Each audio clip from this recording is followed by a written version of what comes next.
Hello friends, welcome to you all. एक बार फिर से आप सभी का स्वागत है हमारे इस ऑनलाइन स्टडी चैनल पे। तो दोस्तों, यहाँ पे आशा करते हैं कि हमारी लाइव स्ट्रीमिंग स्टार्ट हो चुकी होगी। अगर हमारी लाइव स्ट्रीमिंग स्टार्ट हो चुकी हो और अगर आपको हमारी आवाज़ें सुनाई दे रही हो तो एक बार जरूर आप हमें मैसेज कीजिएगा, जिससे कि हमें पता चल जाए कि हमारी लाइव स्ट्रीमिंग यहाँ पे स्टार्ट हो चुकी है या फिर नहीं। चलिए एक बार मैं यहाँ पे चेक कर लेता हूँ। उसके बाद आज के इस सेशन को हम आगे बढ़ाने का प्रयास करेंगे। ठीक है, तो जैसा कि हम देख सकते हैं यहाँ पे लाइव स्ट्रीमिंग हमारी स्टार्ट हो चुकी है।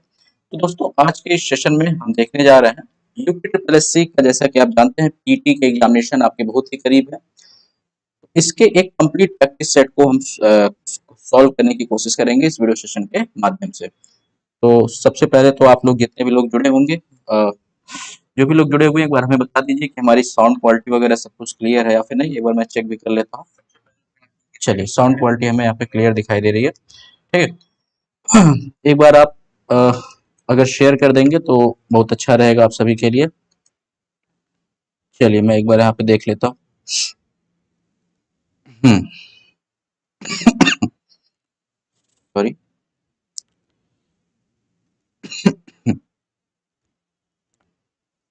तो आज की इस लाइव सेशन में दोस्तों, जैसा कि आप देख सकते हैं, यहाँ पे हमने जो है कुछ क्वेश्चंस को ले रखा है और इन क्वेश्चंस को हम करने का प्रयास करेंगे। आइए चलिए, सबसे पहले मैं पहला क्वेश्चन यहाँ पे लगा देता हूँ और आप इसको करने की कोशिश कीजिएगा। ठीक है, पहला क्वेश्चन आपका यहाँ पे दिया हुआ है। आपके स्क्रीन पे दिख रहा होगा। मैं अपने इमेज को थोड़ा सा, मतलब अपने जो मेरा जो यहाँ पे फोटो आ रहा है उसको थोड़ा सा छोटा कर लेता हूँ। ठीक है, एक सेकेंड रुकिएगा। चलिए, ये मैंने छोटा कर लिया है। ठीक। तो जो पहला क्वेश्चन आपका आ रहा है दोस्तों, इस क्वेश्चन को आप करने की कोशिश करेंगे। ठीक है, पहला क्वेश्चन आप देख सकते हैं अपने स्क्रीन पे। ये पूछ रहा है कि अतरंजी खेड़ा, ठीक है, पुरातात्विक स्थल कहाँ पे स्थित है। इसको आप आंसर बताने की कोशिश करेंगे। देखते हैं, कुछ लोग अगर जुड़े हुए हैं तो जरूर कमेंट कीजिएगा दोस्तों, जिससे कि हमें पता चल जाए कि हाँ कुछ लोग जुड़े हुए हैं या फिर नहीं। चलिए ठीक है, बताइएगा। अतरंजी खेड़ा पुरातात्विक स्थल कहाँ पर स्थित है? अगर किसी को पता होगा तो बताइएगा। और दूसरा भी क्वेश्चन यहाँ पे आपके स्क्रीन पे दिख रहा है। तो पहले और दूसरे क्वेश्चन में से जिसका भी आपका आंसर पता हो, जल्दी से आप बताइएगा। तब तक हम जो है इस लाइव सेशन को जो है एक बार शेयर कर देते हैं। ठीक है, चलिए आप लोग बताइएगा, तब तक हम इस लाइव सेशन को एक बार हम शेयर करने की कोशिश करेंगे। ठीक है, अगर इन दोनों में से किसी भी एक क्वेश्चन का आंसर अगर आपको आता होगा तो जरूर बताइएगा। ठीक, चलिए तब तक हम अपने लाइव सेशन को शेयर कर देते हैं।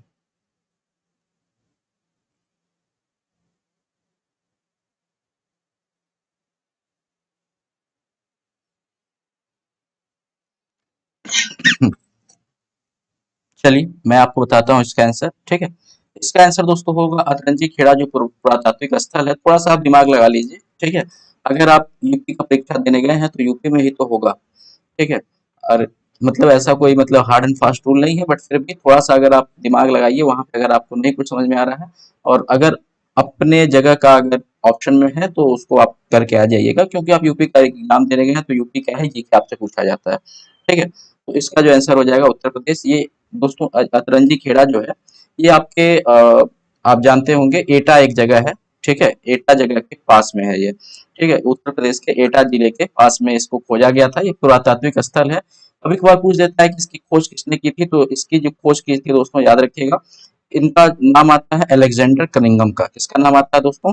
अलेक्जेंडर कनिंघम ने इसकी खोज की थी। ठीक है, अलेक्जेंडर कनिंघम का नाम आता है। इन्होंने इसकी जो जो है खोज की थी। ठीक है, चलिए एक बार जरूर लाइव सेशन को शेयर कर दीजिएगा अगर कुछ लोग जुड़े हुए हैं तो हमारे साथ। ठीक है, जिससे कि हमें पता चल जाए कि कितने लोग जो है ज्यादा से ज्यादा लोग जुड़ सकें। ठीक है, पहली बार लाइव सेशन कर रहे हैं, ज्यादा से ज्यादा लोग जुड़ेंगे तो हमें भी अच्छा लगेगा। दूसरा क्वेश्चन आप देख सकते हैं, लिखा हुआ है कि राज्याभिषेक समारोह का विवरण निम्नलिखित में से किसमें किया गया है। चार ऑप्शंस आपके लिखे गए हैं। केनोपनिषद, या फिर विष्णु पुराण, तैत्तिरीय ब्राह्मण, या फिर अथर्ववेद। इसमें जो है आपका जिक्र किया गया है किसका? केनोपनिषद का। जल्दी से बताएंगे आप सभी। ठीक है, इस क्वेश्चन का भी आंसर आप सभी करने का प्रयास करेंगे। केनोपनिषद का जो जिक्र है वो किसमें किया गया है, ऐसा यहाँ पे क्वेश्चन पूछ रहा है। ठीक है, जल्दी से आप भी बताने का प्रयास करेंगे इसका आंसर क्या होगा। चलिए मैं अभी आपको बताता हूँ इसका आंसर।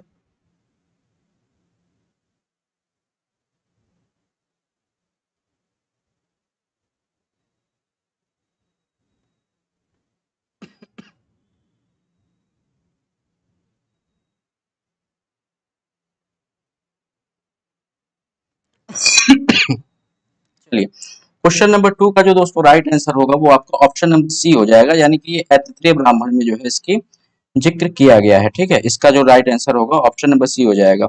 इसका दोस्तों आप लोग भी आंसर करते रहिए, तब तो अच्छा लगेगा। आप लोग में से कोई कमेंट हमें अभी तक दिख नहीं रहा है, अभी तक कोई कमेंट आप लोग का हमें मिला नहीं। ठीक है, तो एक बार जरूर आप लोग भी कमेंट कीजिए जिससे कि हमें पता लग सके।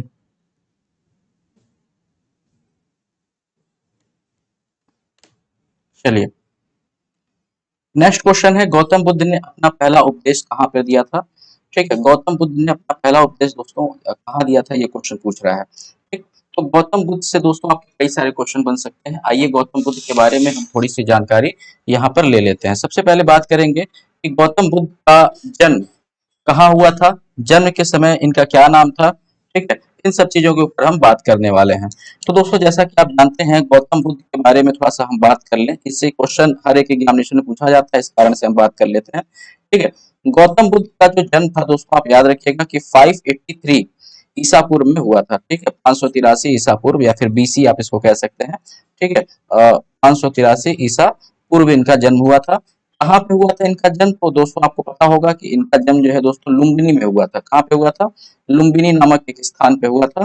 ठीक है, और दूसरा चीज आपसे पूछा जाएगा कि बताइए इनका जो है बचपन का क्या नाम था? तो बचपन का नाम इनका था दोस्तों सिद्धार्थ। क्या नाम था? याद रखिएगा, इनका बचपन का जो नाम था दोस्तों वो था सिद्धार्थ, इनका नाम था। ठीक है, और इनको और भी कई नामों से जाना जाता है, जैसे शाक्य मुनि कहा जाता है। शाक्य मुनि क्यों कहा जाता है? क्योंकि ये जो है दोस्तों शाक्य वंश के थे। ठीक है, शाक्य वंश के थे, इस कारण से इनका नाम शाक्य मुनि भी कहा जाता है। तथागत भी इनको लोग कहते हैं। साथ ही साथ कई सारे इनके नाम है। ठीक है, जो कि जहां से क्वेश्चन आपसे पूछा जाता है, लेकिन बचपन का नाम अक्सर आपसे क्वेश्चन पूछता है। तो इनके बचपन का जो नाम था वो था दोस्तों सिद्धार्थ, याद रखिएगा। ठीक है, इनके बचपन का नाम आपका दोस्तों कई बार पूछा जाता है, तो बचपन का नाम था इनका सिद्धार्थ, याद रख लीजिएगा। ठीक है, उसके बाद आपसे यहाँ पे क्वेश्चन पूछा गया था कि पहला उपदेश इन्होंने कहाँ पे दिया था। ठीक है, तो ध्यान रखिएगा कि गौतम बुद्ध ने लगभग लगभग 29 वर्ष की आयु में, आपसे क्वेश्चन पूछता है कि कितने वर्ष की आयु में इन्होंने गृह त्याग किया था, तो लगभग 19 वर्ष की आयु में इन्होंने अपना जो है घर छोड़ दिया था। ठीक है, अपना जो है गृह त्याग कर दिया था। और इस गृह त्याग को दोस्तों आपसे क्वेश्चन पूछता है कि क्या कहा जाता है, तो इस गृह त्याग को कहा जाता है महाभिनिषिक्रमण। ठीक है, याद रखिएगा, इसको कहा जाता है महाभिनिषिक्रमण। ठीक है, तो गृह त्याग को, बुद्ध के गृह त्याग को कहा जाता है, तो इसको कहा जाता है महाभिनिषिक्रमण। ठीक है, तो इन्होंने 29 वर्ष की आयु में अपना जो है गृह त्याग या फिर महानिषिक्रमण इन्होंने कर दिया था। उसके बाद लगभग लगभग इनको लगभग 6 साल लगे थे, और लगभग 35 वर्ष की आयु में इनको अपने ज्ञान की प्राप्ति हुई थी। और ज्ञान प्राप्त करने के बाद इन्होंने जो अपना पहला उपदेश जो दिया था दोस्तों, वो दिया गया था इनके द्वारा सारनाथ में। ठीक है, तो इसका जो राइट आंसर हो जाएगा ऑप्शन नंबर सी हो जाएगा, याद रखिएगा। इसका जो राइट आंसर हो जाएगा वो ऑप्शन नंबर सी, यानी कि सारनाथ हो जाएगा। ठीक है, 35 वर्ष की आयु में इनको ज्ञान प्राप्त हुआ था। ठीक है, और उसके बाद एक सेकेंड, ठीक है, 35 वर्ष की आयु में इन्हें ज्ञान प्राप्त हुआ था, और इसके बाद इन्होंने अपना जो पहला उपदेश दिया था वो कहाँ पे दिया था, अगर आपसे क्वेश्चन पूछता है तो इन्होंने अपना पहला उपदेश दोस्तों दिया था आपके सारनाथ में, याद रखिएगा। ठीक है, चलिए, उसके बाद नेक्स्ट क्वेश्चन आपसे आपका जो पूछा गया है वो पूछा गया है, लाहौर में बादशाही मस्जिद का निर्माण किसने करवाया था? ठीक है, क्वेश्चन नंबर आप देख सकते हैं यहाँ पे, क्वेश्चन नंबर 4 है, पूछा हुआ है कि लाहौर में बादशाही मस्जिद का निर्माण किसने कराया था। क्वेश्चन नंबर 4 का आंसर बताना है।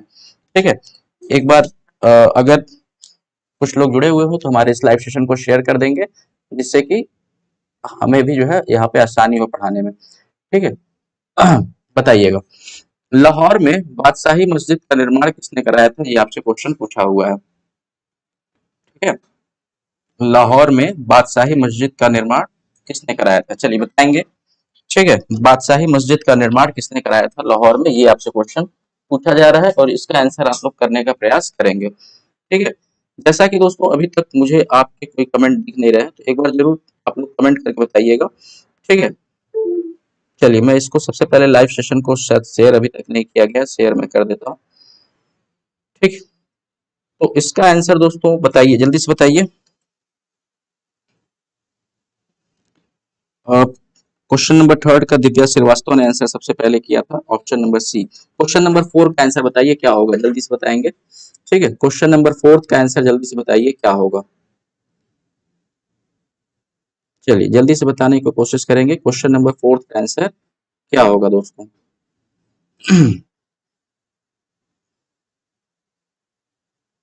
क्वेश्चन नंबर फोर आपका लिखा हुआ है, लाहौर में बादशाही मस्जिद का निर्माण किसने कराया था। ठीक है, और क्वेश्चन नंबर फिफ्थ भी आप देख सकते हैं। क्वेश्चन नंबर फिफ्थ तो आपको अभी मैंने कल परसों वाले वीडियो में, जो एक मैंने लगभग 2 घंटे का वीडियो अपलोड किया है, उसमें मैंने इसका कुछ ना कुछ आपको थोड़ा बहुत आइडिया जरूर दिया है। तो अगर आपने उस वीडियो को नहीं देखा है तो जरूर देखिए, और उसके साथ साथ जो है इसको भी आप करने का प्रयास करेंगे, इस क्वेश्चन का आंसर क्या होगा।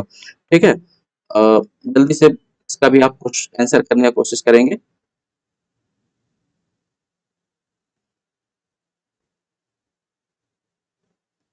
चलिए मैं इसको शेयर कर देता हूँ तब तक, 2 मिनट में।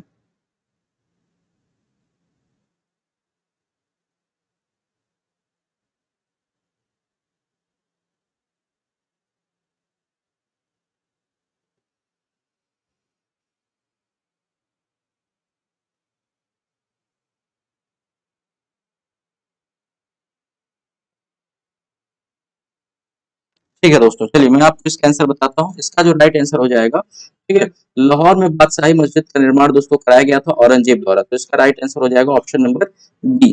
ठीक है, लाहौर में बादशाही मस्जिद का जो निर्माण था वो औरंगजेब द्वारा कराया गया था। तो क्वेश्चन नंबर फोर का राइट आंसर हो जाएगा ऑप्शन नंबर बी, ये डायरेक्ट आपको जान लेना है। ठीक है, नेक्स्ट क्वेश्चन पे चलते हैं। ये देखिए नेक्स्ट क्वेश्चन है, 1857 के विद्रोह के दौरान मुगल सम्राट कौन थे, चलिए बताइए। ठीक है, 1857 के विद्रोह के दौरान जो मुगल सम्राट थे उनका क्या नाम था, ये क्वेश्चन आपसे पूछना चाह रहा है। तो जल्दी से आप इसको भी बताने का प्रयास करेंगे। ठीक है, 1857 के विद्रोह के दौरान मुगल सम्राट का क्या नाम था, ये क्वेश्चन आपसे पूछ रहा है, बताइए।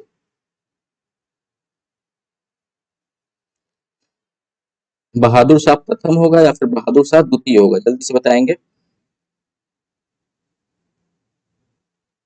1857 के विद्रोह के दौरान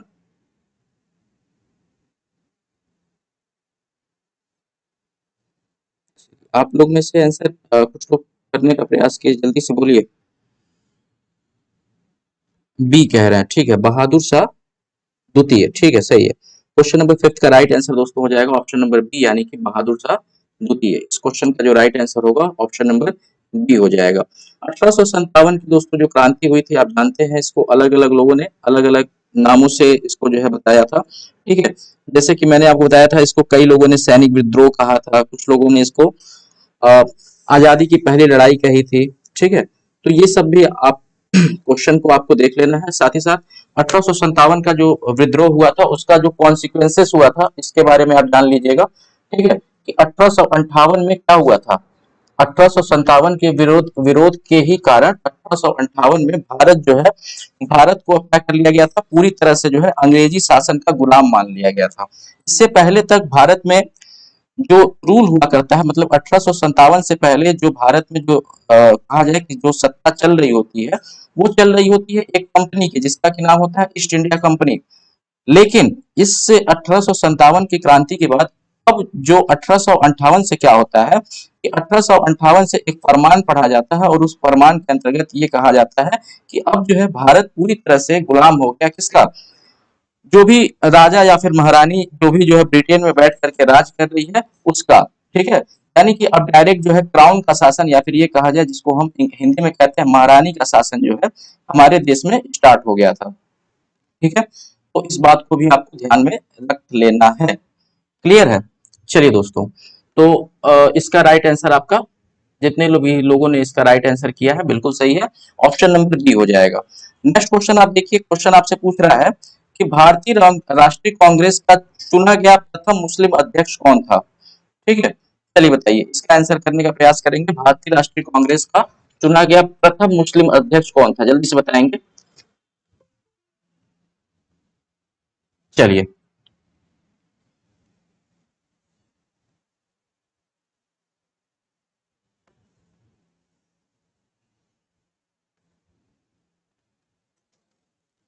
भारतीय राष्ट्रीय कांग्रेस का चुना गया पहला मुस्लिम अध्यक्ष कौन था? सबसे पहले तो इससे और भी कई सारे क्वेश्चन बन सकते हैं, जैसे भारतीय राष्ट्रीय कांग्रेस की स्थापना किसने की थी, या फिर भारतीय राष्ट्रीय कांग्रेस का फॉर्मेशन किस व्यक्ति ने किया था, उस व्यक्ति का नाम बताइए।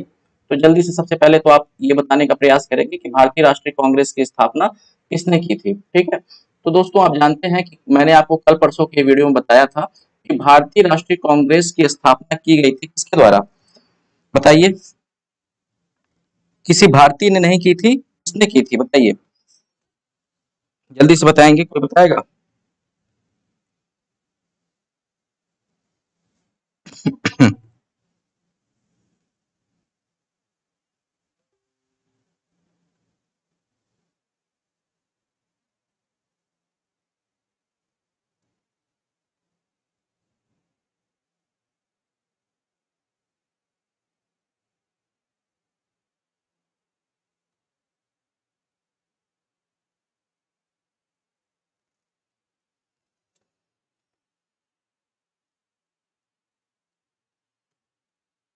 भारतीय राष्ट्रीय कांग्रेस की स्थापना किसने की थी? दोस्तों ये स्थापना जो है आपकी की गई थी किसके द्वारा, जल्दी बताइए। किसी का भी अभी तक हमें कमेंट यहाँ पे दिख नहीं रहा, ठीक है।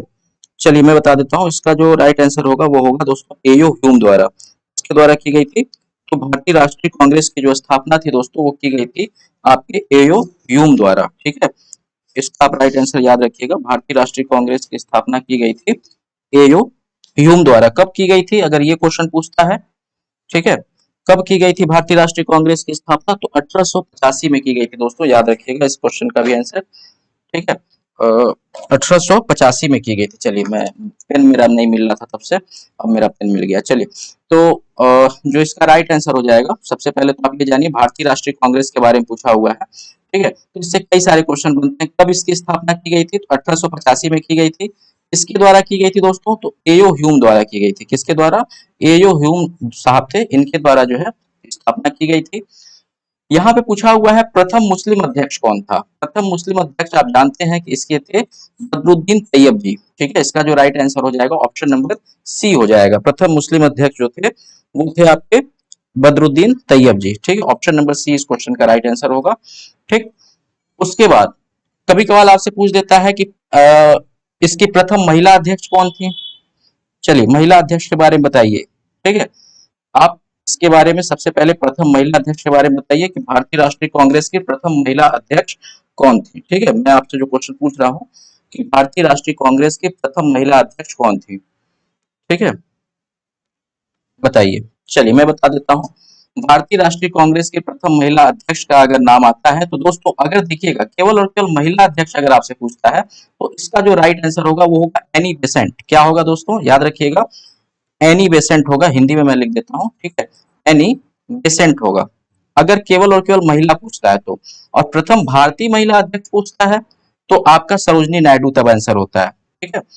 अगर केवल और केवल प्रथम भारतीय महिला अध्यक्ष पूछता है तो एनी बेसेंट ने इसकी अध्यक्षता की थी 1917 में, याद रखिएगा, ठीक है। तो अगर केवल और केवल कौन सबसे पहली महिला अध्यक्ष थी तो ये आपका आंसर हो जाता है कौन, एनी बेसेंट, ठीक है। और भारतीय महिला अध्यक्ष अगर पूछता है तब आपका आंसर सरोजनी नायडू होता है। क्लियर, इतनी बातें क्लियर है। चलिए नेक्स्ट क्वेश्चन पे हम चलते हैं। नेक्स्ट क्वेश्चन हमारा लिखा हो गया है कि किस अधिनियम को मॉन्टेग्यू चेम्सफोर्ड सुधार अधिनियम के नाम से जाना जाता है। ये क्वेश्चन अगर आप नहीं कर पाए तो आपको जो है कहीं ना कहीं मानना पड़ेगा कि आपका प्रिपरेशन अभी वीक है, ठीक है। इस क्वेश्चन का आंसर अगर आप नहीं कर पा रहे हैं, क्योंकि अभी इस क्वेश्चन को तो मैंने बहुत ही अच्छे से, मॉन्टेग्यू चेम्सफोर्ड सुधार अधिनियम क्या था इसको मैंने बहुत ही अच्छे से आपको समझाया हुआ है। आपके अभी जो मैंने 2 घंटे का वीडियो जो क्वालिटी वाला डाला था उसी में मैंने बताया था, ठीक है। तो उस वीडियो को अगर आपने नहीं देखा है और अगर आप इस क्वेश्चन का आंसर नहीं कर पा रहे हैं तो उस वीडियो को एक बार जरूर देख लीजिए। उसमें आप ऐसे जितने भी क्वेश्चन बनते हैं उन सारे के आंसर कर पाएंगे, ये मुझे जो है पूरी उम्मीद है, ठीक है। तो सबसे पहले तो आप इसका आंसर बताने का कोशिश करेंगे, ठीक है, कि यहाँ पे जो लिखा हुआ है मॉन्टेग्यू चेम्सफोर्ड सुधार अधिनियम के नाम से किसे जाना जाता है, ठीक है, बताइए, जल्दी से बताइए।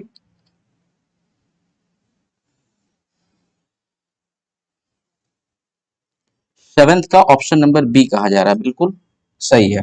चलिए भारतीय शासन अधिनियम 1919 को ठीक है, हम क्या कहते हैं, मॉन्टेग्यू चेम्सफोर्ड रिफॉर्म एक्ट, यानी कि मॉन्टेग्यू चेम्सफोर्ड सुधार अधिनियम के नाम से भी हम इसको जानते हैं। ठीक है, आपसे अक्सर ऐसा क्वेश्चन पूछा जाता है, और इसका आंसर सबसे पहले दिया है मुकुल शर्मा ने।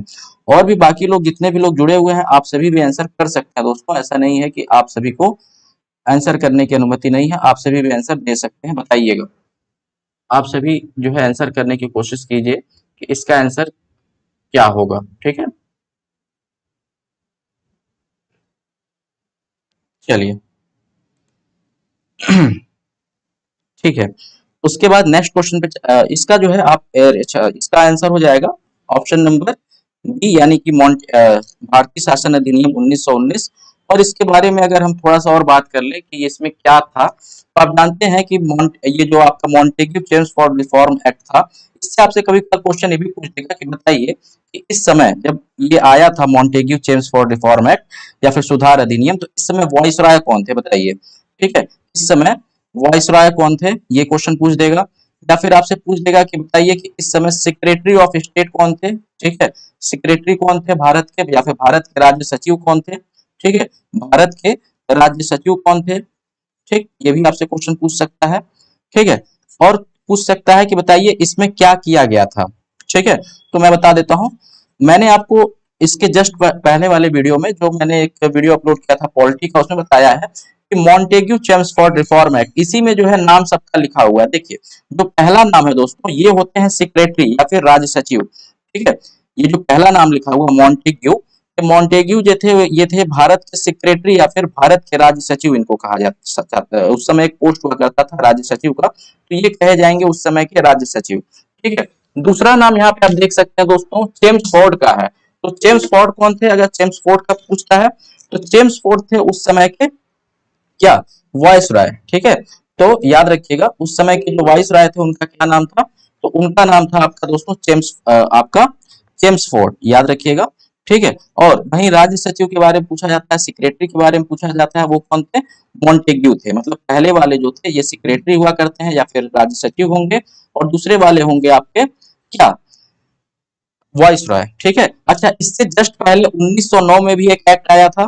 ठीक है, 1909 में एक एक्ट आया था, उसका क्या नाम था दोस्तों, आप जानते हैं, उसका नाम था मॉर्ले मिंटो सुधार अधिनियम। क्या नाम था, मॉर्ले मिंटो सुधार अधिनियम। तो इसमें कौन हो जाएंगे, इसमें जो है मॉर्ले जो होंगे वो क्या होंगे, सेक्रेटरी होंगे, राज्य सचिव होंगे, और लॉर्ड मिंटू क्या होंगे, तो ये जो होंगे वाइस रॉय होंगे। ठीक है, तो ऐसे क्वेश्चन आपसे पूछ दिए जाते हैं, आंसर भी आपका उसी में लिखा होता है, बट अगर आप चीजों को जानते नहीं है तो आप आंसर को कर नहीं पाते हैं। ठीक है, चलिए, तो मैं आपको बता देता हूं कि इसमें क्या किया गया था। 1919 का जो मॉन्टेग्यू चेम्सफोर्ड रिफॉर्म एक्ट था या फिर सुधार अधिनियम था, इसमें क्या किया गया था दोस्तों, सबसे जो बड़े काम किए गए थे वो ये था कि द्वैत शासन प्रणाली, ठीक है, भारत के कुछ प्रांतों में लागू कर दी गई थी। ठीक है, स्टेट्स में लागू किया गया था, फिर प्रोविंसेस में कहा जाए।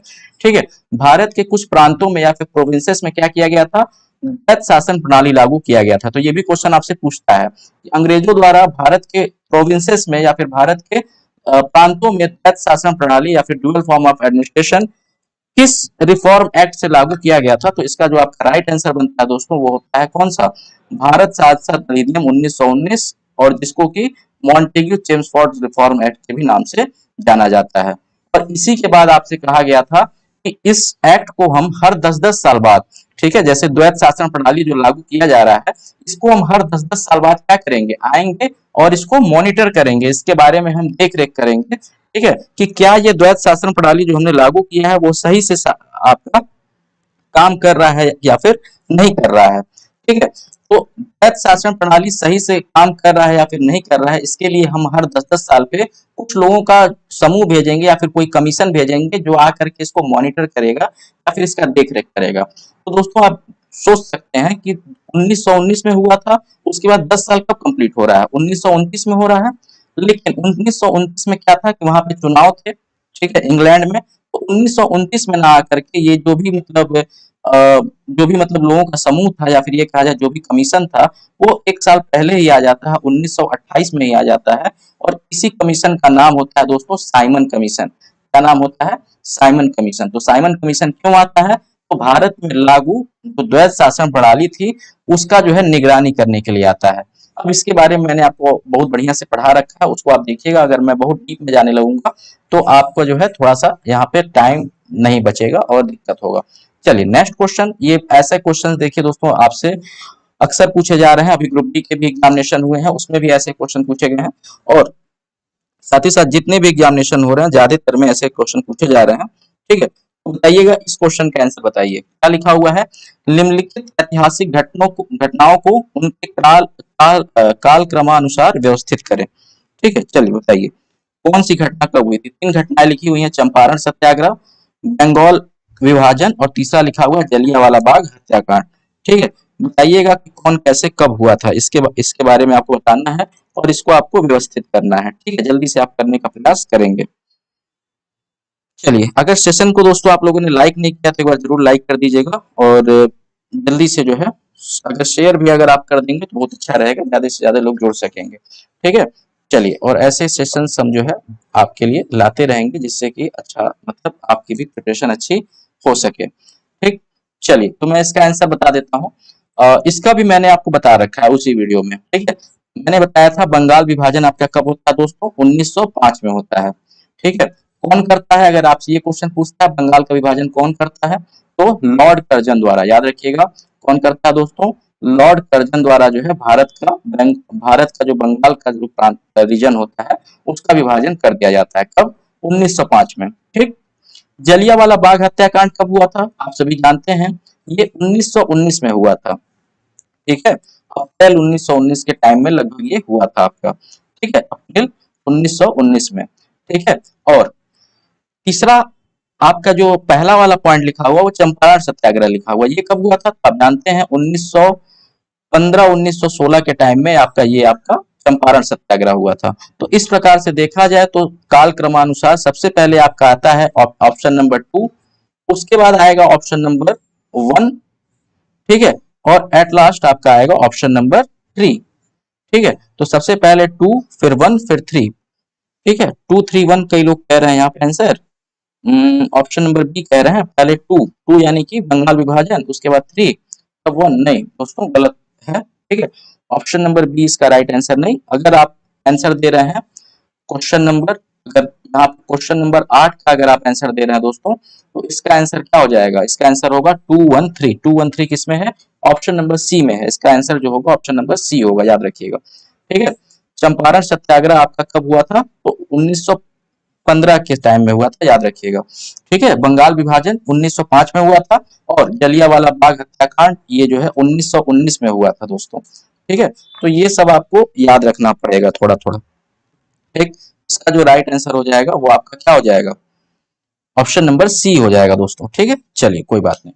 हाँ, नेक्स्ट क्वेश्चन पे चलते हैं। नेक्स्ट क्वेश्चन का आंसर कीजिएगा। देखिए ये क्वेश्चन है, अखिल भारतीय किसान कांग्रेस के प्रथम महासचिव निम्न में से कौन थे? ये क्वेश्चन है, 9वां नंबर क्वेश्चन है ये। चलिए बताइए। ठीक है, हालांकि दोस्तों अगर पर्सनली रूप से कहूं तो ऐसे क्वेश्चंस को अगर आपने पढ़ा हुआ है, ठीक है, अगर पढ़ा हुआ है और बहुत अगर आप श्योर हैं कि हाँ भाई मेरे मतलब एकदम अच्छे ही हैं, सही हैं, तभी आप ऐसे क्वेश्चंस का आंसर करने का प्रयास कीजिएगा। नहीं तो आपको ऐसे क्वेश्चंस को छोड़ देना है। ठीक है, जैसे आपका लिखा हुआ है अखिल भारतीय किसान कांग्रेस के प्रथम महासचिव कौन थे, अगर ऐसे क्वेश्चंस को अगर आपने बहुत अच्छे से पढ़ा हुआ है, कहीं ना कहीं अगर देखा हुआ है, तभी आप इसका आंसर करने का प्रयास कीजिएगा। वरना आप कोशिश कीजिएगा कि ऐसे क्वेश्चंस को हम स्किप करें। ठीक है, क्योंकि यही क्वेश्चंस होते हैं जिसमें लोगों को डाउट होता है और ये गलत करा देते हैं। ठीक है, किसी भी एग्जामिनेशन में ये मायने नहीं रखता है कि आपको कितना क्वेश्चन करना है, उससे ज्यादा ये मायने रखता है कि आपको कौन सा क्वेश्चन छोड़ना है। ठीक है, कौन सा क्वेश्चन छोड़ना है वो ज्यादा मायने रखता है। ठीक है, एग्जामिनेशन आपसे लिया जाता है आपके कुछ स्किल्स को देखने के लिए। ठीक है, वहां पे आपके कुछ स्किल देखना चाह रहा है कि कहीं ऐसा तो नहीं है जो भी व्यक्ति है वो बहुत ज्ञानी बनता है या फिर सारे ही क्वेश्चन को छूता है। ठीक है, तो आपको वहां पे थोड़ा सा अपने स्किल्स का प्रयोग करना होगा और अच्छे से आंसर्स को करने का प्रयास करना होगा। तो दोस्तों मैं आपको बता दूं इस क्वेश्चन का जो राइट आंसर होगा, मैं डायरेक्ट इसका आंसर बताता हूं। इसका जो राइट आंसर होगा दोस्तों ऑप्शन नंबर डी हो जाएगा। 9वें नंबर क्वेश्चन का जो राइट आंसर होगा वो याद रखिएगा ऑप्शन नंबर डी हो जाएगा दोस्तों। और इसका जो राइट आंसर होगा एनजी रंगा होगा। ठीक है, अखिल भारतीय किसान कांग्रेस के प्रथम महासचिव थे आपके एनजी रंगा। ठीक है, इसका जो राइट आंसर होगा ऑप्शन नंबर 9 का, वो ऑप्शन नंबर डी हो जाएगा। ठीक है, चलिए ऐसे क्वेश्चंस को स्किप करने का ही प्रयास करेंगे अगर आपको थोड़ा भी डाउट हो तो भी। अगर आपने एकदम अच्छे से पढ़ा हुआ है तब आप कीजिए, कोई दिक्कत नहीं है। थोड़ा भी अगर डाउट हो तो मत कीजिए। चलिए नेक्स्ट क्वेश्चन आप देखिए। ठीक है, किस स्वतंत्रता सेनानी ने महात्मा गांधी को पहली बार राष्ट्रपिता कहकर संबोधित किया था? ये क्वेश्चन तो बहुत ही आसान सा है, सबको आना चाहिए। ठीक है, ये क्वेश्चन आपको आना चाहिए, बताइए। ठीक, हाँ, सोनू सोनू जी ने बताया है 13 अप्रैल 1919। बिल्कुल, ये जलियांवाला बाग हत्याकांड का ये डेट बता रहे हैं। बिल्कुल सही है दोस्तों। ठीक है, 13 अप्रैल 1919 को जलियांवाला बाग हत्याकांड हुआ था। ठीक है, उसी के जो है बाद में आपका, आप जानते हैं कि यहाँ पे कौन सा जगह, यहाँ पे हमारे गोरखपुर के पास में ही एक बलिया नामक जगह है, वहां पर जो है पूरे उसको ही जला दिया गया था, मतलब पुलिस स्टेशन को। चलिए बताएंगे, किस स्वतंत्रता सेनानी को महात्मा के मतलब महात्मा के नाम, हाँ बिल्कुल सही है, दिव्या श्रीवास्तव ने सबसे पहले, और मुकुल जी ने भी इसका आंसर दिया। ठीक है, इसका जो राइट आंसर होगा वो होगा सुभाष चंद्र बोस। ठीक है, सुभाष चंद्र बोस ने सबसे पहले महात्मा गांधी को किसकी उपाधि दी थी? तो आपकी राष्ट्रपिता की उपाधि दी थी। और भी कई सारी उपाधियां हैं, जैसे महात्मा गांधी को बताइए कि नंगा फकीर किसने कहा था? ठीक है, महात्मा गांधी को नंगा फकीर बताइए किसने कहा था? जल्दी से बताने का प्रयास करेंगे आप लोग। ठीक है, नंगा फकीर इनको किसने कहा था? ठीक है, किसको? महात्मा गांधी को। ठीक है, नंगा फकीर की उपाधि किसने दी थी, बताएंगे। ठीक, बताइए। चलिए इनकी दो चार उपाधियां हैं दोस्तों, मैं आपको बता देता हूं जिससे कि आपको याद रहे। ठीक है, देखिए खाली भर प्रैक्टिस सेट अगर हम सॉल्व कर रहे हैं तो इसका मतलब ये नहीं है कि केवल और केवल जो क्वेश्चंस है उसी को हम देखें, उनके रिलेटेड जो क्वेश्चंस है उसको भी हम देख लेते हैं। चलिए दो तीन क्वेश्चंस में हम आपको बताएंगे। सबसे पहले आप बताएंगे कि महात्मा गांधी को महात्मा किसने कहा था? ठीक है, महात्मा गांधी को महात्मा की उपाधि किसने दी थी, बताएंगे। ठीक है, उसके बाद बताएंगे कि महात्मा गांधी को बापू की उपाधि किसने दी थी? बापू की उपाधि किसने दी थी? ठीक है, महात्मा गांधी को राष्ट्रपिता की उपाधि तो ऑलरेडी आपके दे रखा है। ठीक है, बाबा मलंग, इनको बाबा मलंग किसने कहा था? ठीक है, बताइएगा। ठीक है, बाबा मलंग किसने कहा था? ठीक है, मलंग किसने कहा था? ठीक है, अर्धनग्न फकीर किसने कहा था? ठीक है, अर्धनग्न फकीर बिल्कुल सही है, विंस्टन चर्चिल बताया जा रहा है। ठीक है, मुकुल शर्मा जी आपका आंसर सही है। ठीक है, तो अर्धनग्न फकीर इन्हें इन्हें किसने कहा था? ठीक है, अर्धनग्न फकीर किसने कहा था? ठीक, उसके बाद देशद्रोही फकीर किसने कहा था, ये भी क्वेश्चन पूछा गया है। ठीक है, देशद्रोही फकीर किसने कहा था?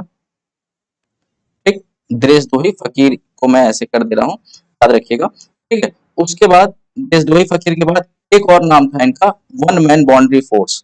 ठीक है, वन मैन बाउंड्री फोर्स, ये किसने कहा था? ठीक है, वन मैन बाउंड्री फोर्स, इतने नाम हैं इनके, बताएंगे कौन कौन कहा था। तो चलिए मैं बताते चलता हूँ जल्दी जल्दी। सबसे पहले बताएंगे कि महात्मा की उपाधि किसने दी थी दोस्तों? महात्मा की उपाधि दिया गया था इनको किसके द्वारा, याद रखिएगा, रविंद्रनाथ टैगोर द्वारा। किसके द्वारा? रविंद्रनाथ टैगोर द्वारा। तो मैं इसको डायरेक्ट टैगोर लिख देता हूँ। ठीक है, महात्मा की उपाधि टैगोर द्वारा दी गई थी। बापू की उपाधि इनको दी गई थी नेहरू जी द्वारा। ठीक है, नेहरू जी द्वारा। ठीक है, याद रखिएगा। ठीक, बाबा मलंग इनको कहा गया था किसके द्वारा? खान अब्दुल गफार खान द्वारा। ठीक है, तो इसको आप याद रख लीजिएगा। चलिए मैं इंग्लिश में लिख देता हूँ थोड़ा सा, खान खान अब्दुल गफार खान द्वारा। ठीक है, खान अबुल गफर खान। ठीक है, अबुल गफर खान। ठीक है, याद रखिएगा। अर्धनग्न फकीर इनको कहा गया था विंस्टन चर्चिल, जैसा कि आंसर में कई लोग बता रहे हैं। ठीक है, विंस्टन चर्चिल द्वारा। ठीक है, और देशद्रोही फकीर कहा गया था फ्रैंक मोरिस द्वारा। ठीक है, कौन कहा था? फ्रैंक मोरिस, याद रखिएगा। ठीक है, फ्रैंक मोरिस ने इनको कहा था देशद्रोही फकीर। और वन मैन बाउंड्री फोर्स कहा गया था लॉर्ड माउंटबेटन द्वारा। किसने कहा था? लॉर्ड माउंटबेटन ने कहा था वन मैन बाउंड्री फोर्स। तो इनके इतने नाम थे जिसको कि आपको याद रखना है दोस्तों। ठीक है, महात्मा टैगोर द्वारा, बापू नेहरू द्वारा, बाबा मलंग, खान अबू गफर खान और आपका अर्धनग्न फकीर विंस्टन चर्चिल, देशद्रोही फकीर फ्रैंक मॉरिस, और one man boundary force Mountbatten द्वारा। ठीक है, इतने नाम से आपको, इतने टाइटल्स, इनकी उपाधियां इतनी ध्यान रखनी है। क्लियर है? चलिए चलते हैं नेक्स्ट क्वेश्चन की ओर। हमारा जो नेक्स्ट क्वेश्चन है आज का वो होगा आपका, चलिए बताने का प्रयास करेंगे आप सभी। चलिए, पूछा गया है किस देश के साथ भारत की सबसे लंबी अंतर्राष्ट्रीय सीमा लगी हुई है। ठीक है, किस देश के साथ भारत की सबसे लंबी अंतर्राष्ट्रीय सीमा लगी हुई है, बताएंगे। ठीक है, चलिए बताइए। चार ऑप्शंस में है, नेपाल, चीन, पाकिस्तान या फिर बांग्लादेश। ठीक है, और दूसरा भी क्वेश्चन आप देख लीजिए, अगर आप चाहें तो इसका भी आंसर करेंगे। ठीक है, तो किस देश के साथ भारत की अंतर्राष्ट्रीय सीमा लगी हुई है, बताइए। सबसे लंबी अंतर्राष्ट्रीय सीमा किस देश के साथ है दोस्तों? ठीक है, क्वेश्चन नंबर 11, बिल्कुल ऑप्शन नंबर डी इसका राइट आंसर हो जाएगा। बांग्लादेश के साथ जो है वो सबसे लंबी सीमा। ठीक है, बिल्कुल सही है। जितने भी लोग आंसर कर रहे हैं सबका आंसर सही है। ऑप्शन नंबर डी इसका बांग्लादेश राइट आंसर हो जाएगा। ठीक है, और सबसे छोटी सीमा किस देश के साथ है दोस्तों? सबसे छोटी सीमा, अगर इसको लंबी के काट करके छोटी कर दिया जाए, सबसे छोटी सीमा किस देश के साथ है? नहीं, 12 का जो राइट आंसर होगा वो होगा नेपाल। नहीं, अच्छा 12 का आंसर नेपाल होगा। ठीक है, देखते हैं, बताते हैं अभी। ठीक है, बताइए।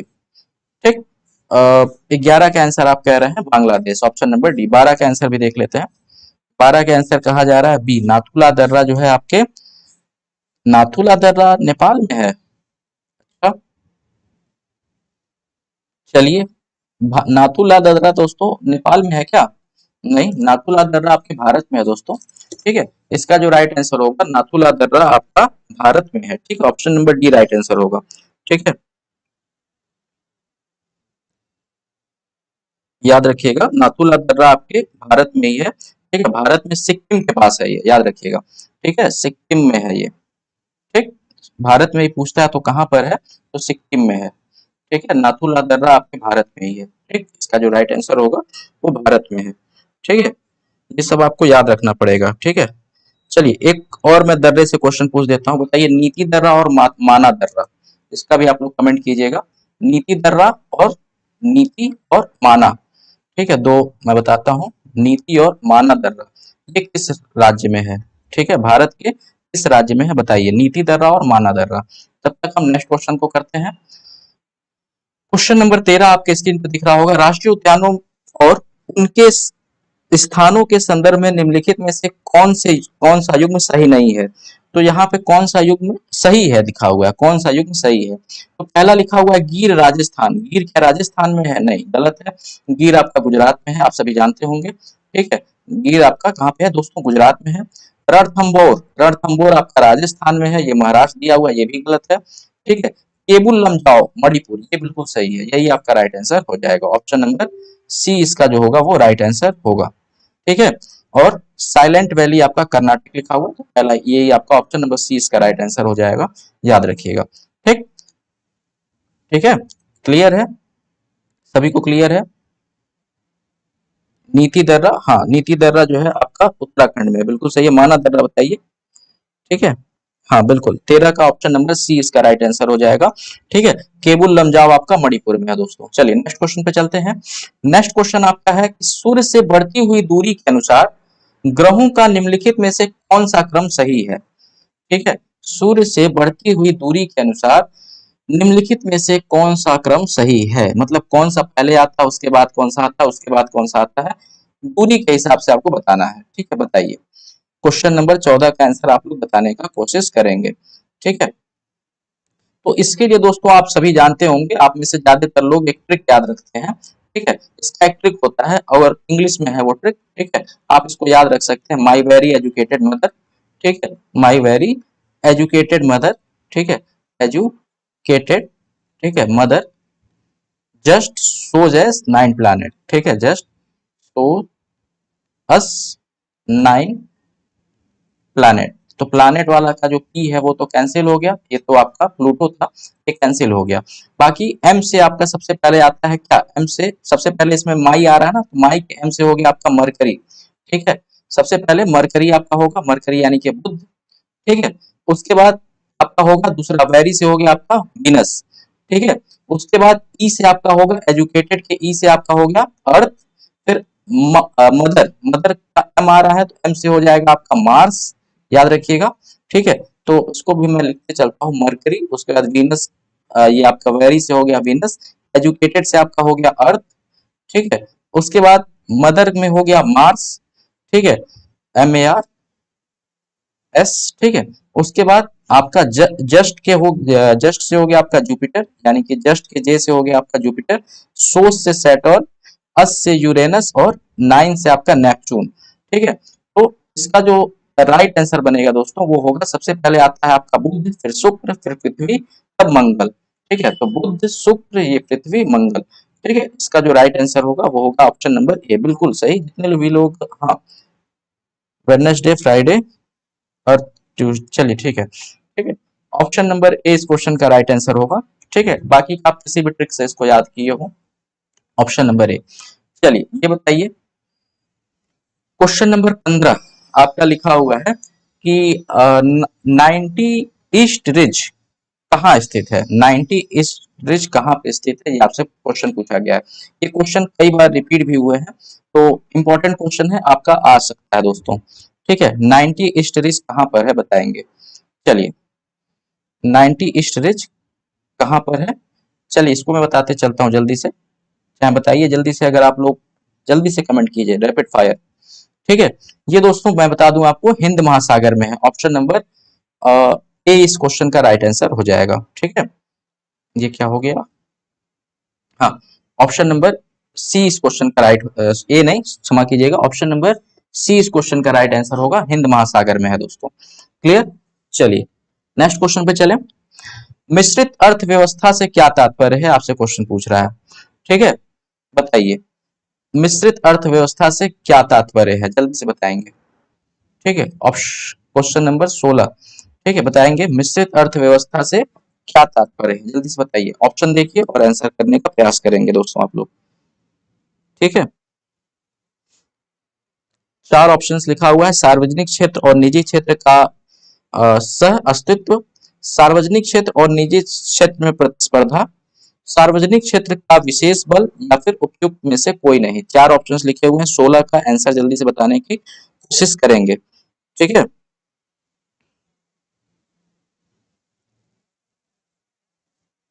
चलिए जल्दी से बताएंगे आप सभी।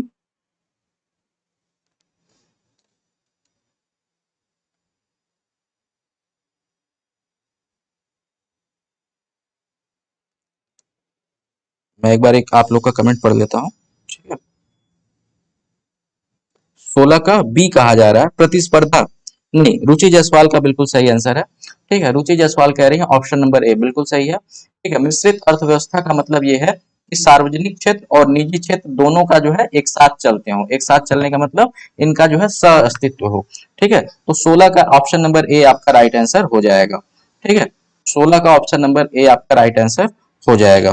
उसके बाद एक करंट अफेयर्स का क्वेश्चन आपका है कि सेबी के वर्तमान में, ठीक है, क्वेश्चन आपसे पूछ रहा है कि सेबी के वर्तमान में अध्यक्ष कौन है, ठीक है। सेबी के वर्तमान में अध्यक्ष कौन है, तो हालांकि दोस्तों अगर ये थोड़ा सा पहले का है, तो जिस समय का ये है उस समय तो अजय त्यागी थे, लेकिन प्रेजेंट में आप बताइए कि कौन है 2022 में इसके अध्यक्ष कौन है सेबी के, ठीक है।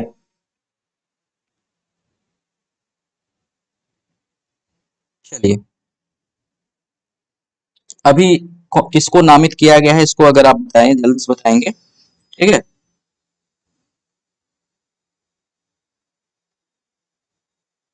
चलिए इनका नाम है दोस्तों माधवी पुरी बूच, ठीक है, याद रखिएगा। अभी जो प्रेजेंट टाइम में है वो अजय त्यागी हट गए हैं, और अब कौन है याद रखिएगा, इनका नाम है माधवी, ठीक है, माधवी पुरी, ठीक है, माधवी पुरी, और इसके बाद आपका बूच।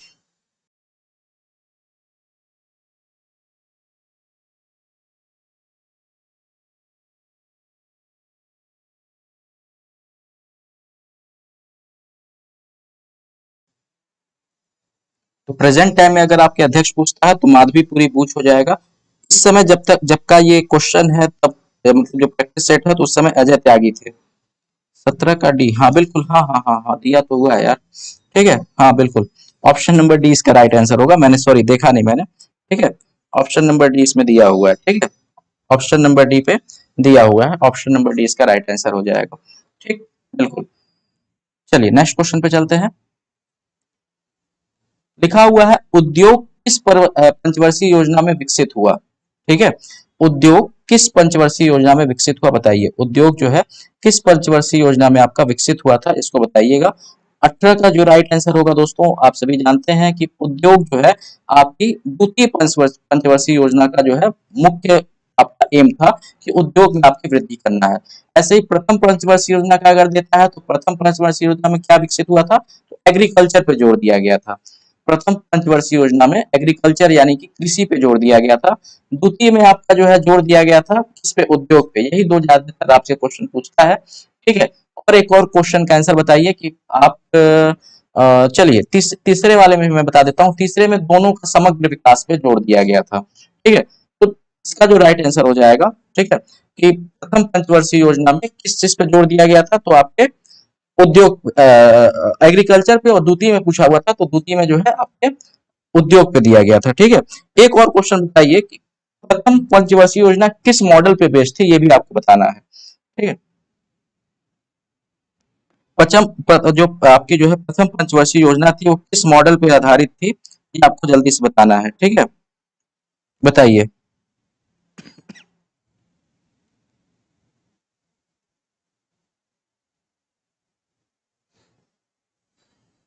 चलिए मैं बता देता हूँ, इसका जो मॉडल था वो था हेराल्ड डोमर मॉडल, याद रखिएगा, हेराल्ड डोमर मॉडल पे ये बेस्ड थी। ठीक है, चलिए नेक्स्ट क्वेश्चन पे चलते हैं हम जल्दी से।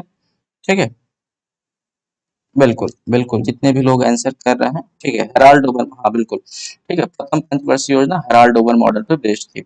हरित क्रांति के जनक किसको कहते हैं, चार ऑप्शंस हैं। ठीक है, तो इसका तो आप सभी जानते होंगे दोस्तों, आंख बंद करके आप सभी लोग आंसर मार सकते हैं। ठीक है, 19 का कई सारे लोग आंसर कर भी रहे हैं, नॉर्मन बोरलॉन्ग इसका राइट आंसर हो जाएगा, बिल्कुल सही है। चलिए उसके बाद हम 20वें नंबर क्वेश्चन पे आ जाते हैं, और 20वां क्वेश्चन हमारा है, कौन सा बैंक पहले इंपीरियल बैंक ऑफ कॉमर्स के नाम से जाना जाता था। इंपीरियल बैंक ऑफ कॉमर्स के नाम से किसको जाना जाता था, तो बताएंगे, जल्दी से बताइए। इंपीरियल बैंक ऑफ कॉमर्स के नाम से किस बैंक को जाना जाता था, जल्दी से बताएंगे। ठीक है, क्वेश्चन नंबर 20 का जो दोस्तों राइट आंसर हो जाएगा वो आप सभी जानते होंगे इसका। ठीक है, जो क्वेश्चन बहुत ही आसान आसान से हैं उस पर मैं बहुत ज्यादा टाइम वेस्ट नहीं करूंगा। ठीक है, उसको मैं डायरेक्ट आंसर बताते चलता हूँ। इसका जो राइट आंसर होगा दोस्तों वो होगा state bank of India. State bank of India को दोस्तों आप सभी जानते होंगे कि इसको आप क्या कहते हैं, इंपीरियल बैंक ऑफ इंडिया के नाम से पहले जानते थे। हाँ बिल्कुल बिल्कुल, जितने भी लोग, ऋषभ पांडे जी, मुकुल जी, जितने भी लोग आंसर दे रहे हैं सबका आंसर सही है। इसका स्टेट बैंक ऑफ इंडिया सभी को पता होता है।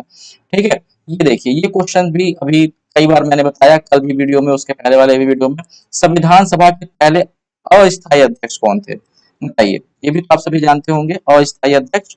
ठीक है, आप जानते हैं कि 9 दिसंबर 9 ऑफ दिसंबर 1946 को जो कैबिनेट मिशन प्लान था वो भारत में पहुंचा, और कैबिनेट मिशन प्लान को ही मतलब जो सबसे पहली जो उसकी अध्यक्षता की गई थी या फिर उसका जो मीटिंग हुआ था, उसी को हम संविधान, पहली संविधान सभा कहते हैं। और उसमें जो है अध्यक्ष चुन लिया गया था किसको, जो भी, Ruchi Jaiswal. Option number A answer नहीं होगा इसका, ऑप्शन नंबर डी आंसर होगा। ठीक है, ऑप्शन नंबर डी यानी कि सच्चिदानंद सिन्हा। ठीक है, ऋषभ पांडे आंसर सही है आपका। ठीक है, और दिव्या जी का भी आंसर सही है, बिल्कुल। जितने भी लोग सच्चिदानंद सिन्हा आंसर कर रहे हैं, ठीक है, सच्चिदानंद सिन्हा क्योंकि सबसे वृद्ध व्यक्ति रहते हैं, तो सबसे वृद्ध व्यक्ति जो रहते हैं उन्हीं को चुन लिया जाता है 9 तारीख को एक ऐसे कार्यवाहक अध्यक्ष के रूप में, कि भाई आप केवल और केवल 1-2 दिन तक कार्यवाही आप संभालेंगे। हालांकि उतने ये मतलब इनका जो तबीयत वगैरह रहता है उतना मतलब वीक रहता है या फिर उतना अच्छा नहीं रहता है, तो ये पूरे मतलब सेशन में ये मतलब कार्यवाही को जो कहा जाए आगे बढ़ाने में, ऑपरेशन को पूरा फॉलो करने में ये असमर्थ है। इस कारण से 11 तारीख को फिर से बना दिया जाता है आपके स्थायी अध्यक्ष, जिनका की नाम होता है डॉक्टर राजेंद्र प्रसाद। ठीक है, डॉक्टर राजेंद्र प्रसाद को स्थायी अध्यक्ष बना दिया था। तो अगर आपसे क्वेश्चन पूछता है कि अस्थायी अध्यक्ष, तो आपका आंसर होता है कौन, सच्चिदानंद सिन्हा। और अगर हटा देता है, स्थायी अध्यक्ष पूछता है, तो स्थायी अध्यक्ष आपके थे डॉक्टर राजेंद्र प्रसाद। ठीक है, बिल्कुल। चलिए, ठीक है, चलिए उसके बाद चलते हैं नेक्स्ट क्वेश्चन पे। ठीक है, नेक्स्ट क्वेश्चन आपका है कि भारतीय संविधान सभा के निम्न में भारतीय संविधान के निम्न में से किस भाग में मौलिक अधिकारों का वर्णन है? बताइए, मौलिक अधिकारों का वर्णन किस भाग में है, बताइए। ठीक है, तो मौलिक अधिकारों का वर्णन किस भाग में है, जल्दी जल्दी से बताएंगे। ठीक है दोस्तों, आप सभी जानते होंगे सबसे पहले भाग में जो है, जैसे कोई भी आपके घर में आया, जैसे भारत में कोई भी आएगा, ठीक है, तो सबसे पहले आपके घर में कोई आएगा तो सबसे पहले क्या देखेगा आपके घर का, ये देखेगा कि आपका घर कितना बड़ा है, घर में कितने कमरे हैं, कैसे क्या है, ये सब देखेगा। ठीक है, तो आप इसको ऐसे याद रख सकते हैं कि सबसे पहले अगर कोई घर में आएगा तो आपके घर का जो भौगोलिक नक्शा होगा उसको देखेगा। तो भाग एक में आपके भौगोलिक नक्शों का जिक्र है। ठीक है, इसी प्रकार जब कोई व्यक्ति घर के अंदर आ जाएगा उसके बाद लोगों से मिलेगा, कौन कौन लोग हैं घर में, कैसे कैसे रहते हैं, कौन कौन लोग हैं, ठीक है, किसका क्या अधिकार क्षेत्र, मतलब कैसे क्या है वो उसको देखेगा। तो जब लोगों से मिलेगा यानी कि वहां के कैसे, मतलब कौन कौन से नागरिक यहाँ पे रह रहे हैं उसके बारे में देखेगा। तो भाग दो में पूछता है, तो भाग दो में नागरिकता है। ठीक है, आप ध्यान रखिएगा कि भाग एक में भौगोलिक सीमाओं का जिक्र है, ठीक है, दूसरे में क्या है, नागरिकता का जिक्र है, तीसरे भाग में आपका दोस्तों ये है कि किसके क्या अधिकार है, यानी कि मौलिक अधिकार का जो जिक्र है वो आपको तीसरे भाग में मिलता है। ठीक है, बिल्कुल तीसरे भाग में आपको मौलिक अधिकारों का जिक्र मिलता है। तो आपका 22 का ऑप्शन नंबर कौन सा सही होगा, बी सही हो जाएगा। ठीक है, जितने भी लोग 22 का option number B right answer कर रहे थे उनका सही है। ठीक है, 22 का ऑप्शन नंबर सी नहीं, ऑप्शन नंबर बी राइट होगा। ठीक है, 22 का ऑप्शन नंबर बी राइट होगा दोस्तों। हाँ, तीसरे भाग में है। ठीक है, ठीक ठीक ठीक ठीक, तीसरे भाग, 22 का तीसरा भाग आंसर राइट आंसर होगा। ठीक, चलिए चौथे में क्या है, आप सभी जानते हैं, डीपीएसपी है, directive principles of state policy. ठीक है, जिसको नीति निर्देशक तत्व भी कहते हैं। और भाग 4 का ए, अभी जो दोस्तों ग्रुप डी के एग्जामिनेशन हो रहे हैं, जितने भी लोग ग्रुप डी के एग्जामिनेशन का हिस्सा बने होंगे या फिर उसके पेपर्स को अगर आप एनालिसिस कर रहे हैं तो आप जान रहे हैं कि भाग 4 का ए बहुत ही मतलब पेट क्वेश्चन बना हुआ है और हर एक शिफ्ट में जो है यहाँ से 2 से 3 क्वेश्चन पूछे जा रहे हैं। भाग जो है 4 का एक क्या है ये बताइए। ठीक है, भाग 3 तो आपका मौलिक अधिकार हो गया। ठीक है, मैंने पूछा आपसे कि भाग 4 का एक क्या है। ठीक है, तो ये दोस्तों मौलिक कर्तव्य है। ठीक है, मौलिक कर्तव्य है, याद रखिएगा, ये आपका मौलिक कर्तव्य है। ठीक है, मौलिक अधिकार मतलब जो हमारे अधिकार है, नागरिकों के अधिकार जो है उसको मौलिक अधिकार कहते हैं। और नागरिकों के जो कर्तव्य हैं, जो नागरिकों को करना चाहिए, ठीक है, वो क्या है, भाग 4 के ए में जोड़ा गया है।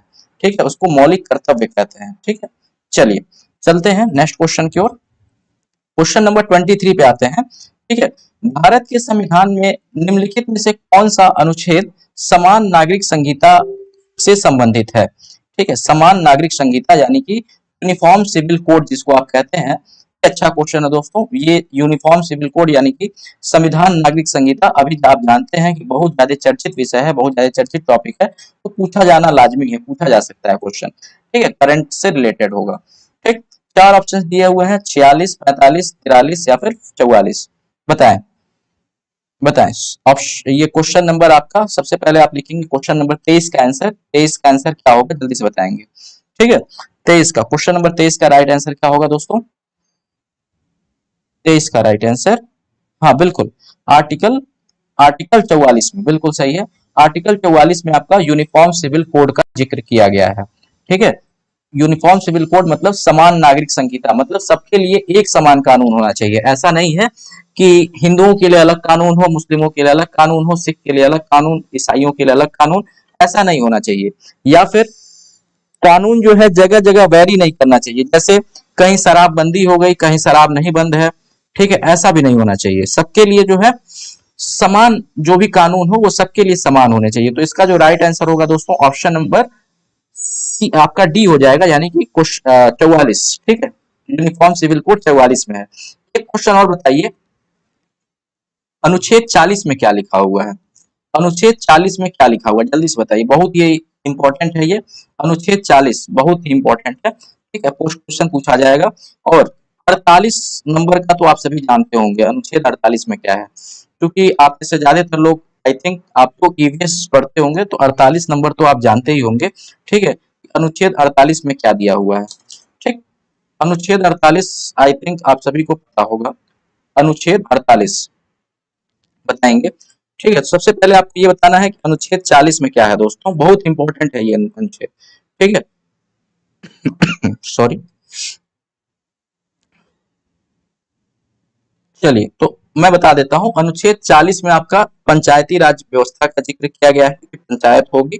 ठीक है, और हाँ बिल्कुल बिल्कुल बिल्कुल, जितने, हाँ सोनू जी ने यहाँ पे कहा है ग्राम पंचायत, बिल्कुल सही है। ठीक है, अनुच्छेद 40 में आपके ग्राम पंचायतों का जिक्र है कि भाई ग्राम पंचायत होनी चाहिए। और अनुच्छेद 48 में आपके किसका जिक्र है, अनुच्छेद 48 में आपका जिक्र है किसका, पशुपालन या फिर पर्यावरण का भी जिक्र अगर पूछता है तो भी 48 ही आंसर होगा। पशुपालन का जिक्र और कृषि और पशुपालन का जिक्र भी आपके अनुच्छेद 48 में ही है। क्लियर। चलिए, और ये सब क्या है दोस्तों, ये सारे सब जितने भी अनुच्छेद हैं, मतलब अनुच्छेद 35 से लेकर के और 51 तक, ये आपके क्या है, नीति निर्देशक तत्व है। नीति निर्देशक तत्व मतलब कोई भी स्टेट, ठीक है, कोई भी स्टेट, स्टेट अब क्या होता है इसके लिए मैं आपको जब बताऊंगा, अपना जब पॉलिटी पढ़ा रहा हूँ फिर एक वीडियो में बता दूंगा, तो उसमें हम आपको समझा देंगे। ठीक है, कोई भी स्टेट को ये दिया, मतलब क्या किया गया है, डायरेक्टिव प्रिंसिपल, इसको अगर नाम से पता चल रहा है, ठीक है, directive principle of state policy, या फिर हिंदी में कहा जाए तो नीति निर्देशक तत्व, यानी कि जो नीति है, यानी कि जो कोई भी स्टेट है उसको निर्देश दिया जा रहा है कि आपको ये काम करने हैं। तो 35 से 51 तक जो है क्या किया गया है, निर्देश दिया गया है, सरकार को कहा जाए या फिर स्टेट को कहा जाए। स्टेट का मतलब जैसे यूपी बिहार वाला स्टेट नहीं है, यहाँ पे थोड़ा दूसरा स्टेट का मतलब होता है। किसी भी स्टेट को ये जो है क्या किया गया है, निर्देश दिया गया है 35 से 51 तक, याद रखिएगा। चलिए आगे क्वेश्चन पे चलते हैं। ठीक है, क्वेश्चन लिखा हुआ है कि भारत के वित्त आयोग की नियुक्ति कौन करता है, जल्दी से बताएंगे। भारत के वित्त आयोग की नियुक्ति किसके द्वारा की जाती है, बताइए। वित्त आयोग की नियुक्ति कौन करता है, चार ऑप्शन लिखे हुए दोस्तों, गवर्नर, भारत के नियंत्रक महालेखा परीक्षक, या फिर भारत के राष्ट्रपति, या फिर केंद्रीय वित्त मंत्रालय। 24 नंबर का आंसर आप सभी करने का कोशिश करेंगे। ठीक है, क्वेश्चन नंबर 24 का राइट आंसर बताइए जल्दी से।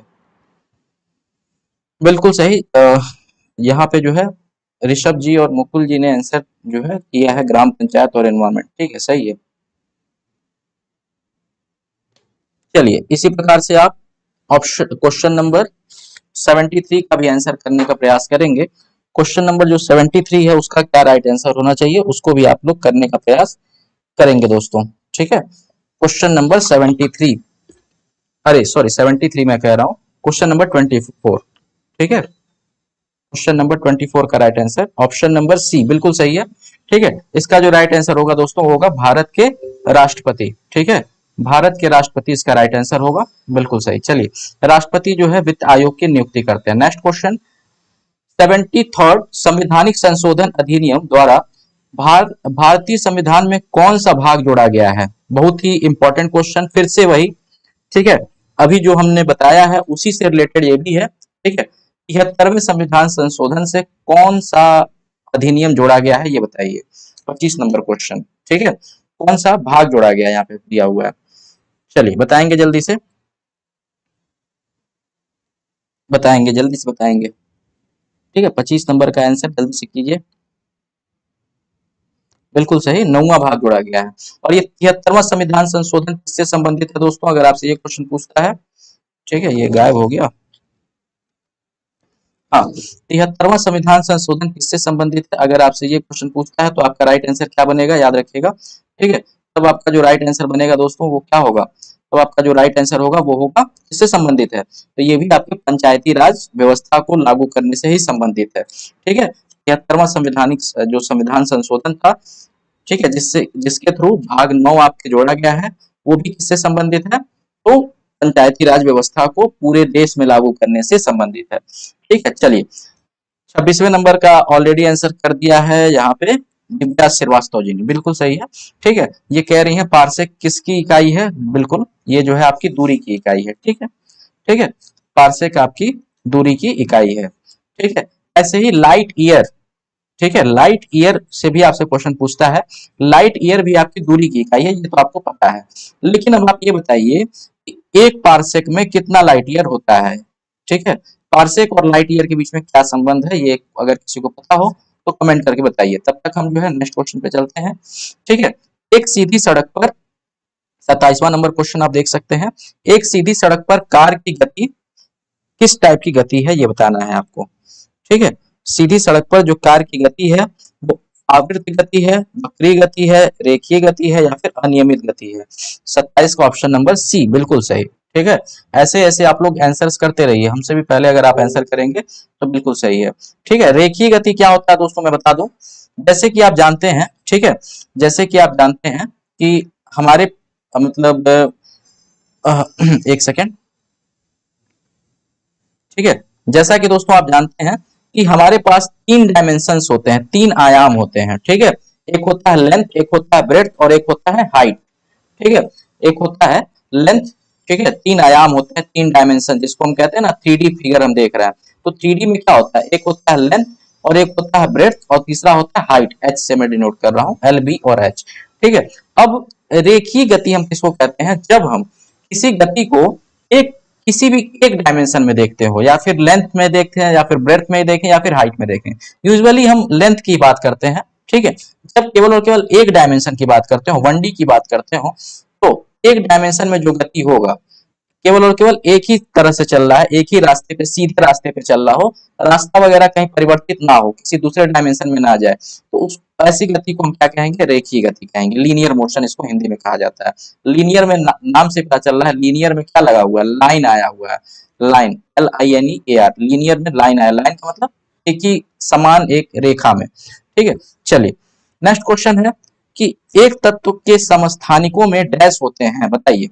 एक तत्व के समस्थानिकों में क्या होते हैं, समान भौतिक गुण, भिन्न रासायनिक गुण, न्यूट्रॉनों के भिन्न भिन्न संख्या या फिर भिन्न परमाणु संख्या। जल्दी से बताएंगे। ऑप्शन नंबर सी बिल्कुल सही है इसका भी। अगर ऑप्शन नंबर सी अगर आप इसका भी आंसर कर रहे हैं, 28 नंबर का भी, ठीक है, तो बिल्कुल सही है। इसमें जो है न्यूट्रॉनों की संख्या क्या होती है दोस्तों, समान होती है। ठीक है, न्यूट्रॉनों की संख्या समान होती है। ऑप्शन नंबर सी इस क्वेश्चन का राइट आंसर आपका हो जाएगा। ठीक है, बिल्कुल सही है। चलिए नेक्स्ट क्वेश्चन पे चलें क्या, नेक्स्ट क्वेश्चन पे चलते हैं। लिखा हुआ है निम्नलिखित में से किसे अनुवांशिकी का जनक कहा जाता है, ये भी आप सभी जानते होंगे दोस्तों, जल्दी से मैं बता देता हूँ। ऑप्शन नंबर बी इसका राइट आंसर हो जाएगा। अनुवांशिकी के जनक मेंडल को कहा जाता है। चलिए ये क्वेश्चन बताइए, अच्छा कॉन्सेप्चुअल क्वेश्चन। ठीक है, निम्नलिखित में से किस रक्त समूह को सर्वग्राही कहा जाता है, याद रखिएगा सर्वग्राही दिया हुआ है। ठीक है, किस रक्त समूह को सर्वग्राही रक्त समूह कहा जाता है, जल्दी से बताएंगे आप सभी। ठीक है, चलिए बताएंगे। ठीक, सर्वग्राही रक्त समूह किसको कहते हैं।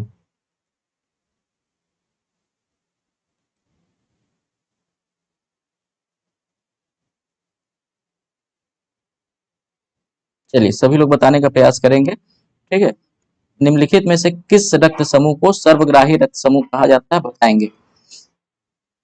चलिए बताते हैं हम। सर्वग्राही दिया हुआ है दोस्तों, याद रखिएगा सर्वग्राही और सर्वदाता में बड़ा ही फर्क है।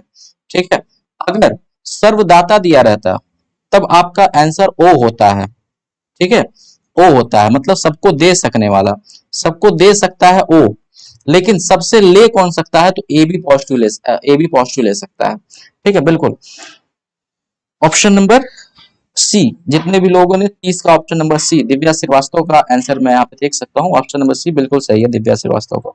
ठीक है, चलिए नेक्स्ट क्वेश्चन पे चलते हैं जल्दी से। ठीक है, नेक्स्ट क्वेश्चन हमारा होगा क्वेश्चन नंबर 31वां, और देखते हैं क्वेश्चन नंबर 31 हमारा क्या है। ये क्वेश्चन नंबर 31 बड़ा प्यारा सा क्वेश्चन, ये आपका क्वेश्चन आ गया मैथ से रिलेटेड। ठीक है, ये मैथ के भी क्वेश्चन को चलिए हम कभी करने का प्रयास कर लेते हैं। ठीक है, मैथ का एक क्वेश्चन, इसको भी हम अभी करने का प्रयास कर लेते हैं। चलिए इसका आंसर आप सभी लोग करने का प्रयास करेंगे जरा। ठीक है, क्वेश्चन नंबर 31 का 31 नंबर क्वेश्चन का आंसर आप सभी करने का प्रयास करेंगे। ठीक है, 31 नंबर क्वेश्चन का राइट आंसर क्या होगा, जल्दी से करने का प्रयास करेंगे। चलिए मैं भी करूं आप सभी के साथ ही, क्योंकि टाइम ज्यादा ना लगे इस कारण से हम भी करते हैं। ठीक है, और इसके आंसर को भी हम ढूंढने का प्रयास करते हैं। ठीक है, 31वां नंबर क्वेश्चन दोस्तों, जैसा कि आप देख सकते हैं अपने स्क्रीन पे आपको दिख रहा होगा। ठीक है, अगर इस क्वेश्चन को देखा जाए तो ये क्वेश्चन कुछ कहता है, कुछ कहता है मतलब क्या कहता है। ठीक है, थोड़ा सा हम पेन को बड़ा करते हैं। ठीक है, ये क्वेश्चन कुछ कहता है, क्या कहता है, भाई यहाँ पे हम कुछ देख रहे हैं 3 बार है, यहाँ पे भी हम कुछ देख रहे हैं 3 बार है, ठीक है। यहाँ पे भी हम देख रहे हैं 2 बार है, स्क्वायर है, ये भी कुछ है, ये भी कुछ कहता है, ठीक है। क्या कहता है, अगर आपको फॉर्मूला पता हो, ठीक है, ये फॉर्मूला है ए क्यूब प्लस बी क्यूब का। अगर आपको ये पता हो फॉर्मूला, तो ये इसका फॉर्मूला होता है ए प्लस बी, और फिर दूसरे ब्रैकेट में A square minus A B plus B square. अगर ये फॉर्मूला अगर आपको पता हो, तो आप इस क्वेश्चन को 2 सेकंड के अंदर लगा सकते थे, ठीक है। लेकिन इस क्वेश्चन में थोड़ा सा टेढ़ापन कर दिया है, थोड़ा सा टेढ़ापन किया है, जो कि नीचे वाले वैल्यूज में पॉइंट लगा दिया है, ठीक है, नीचे वाले वैल्यूज में पॉइंट लगा दिया है, ठीक।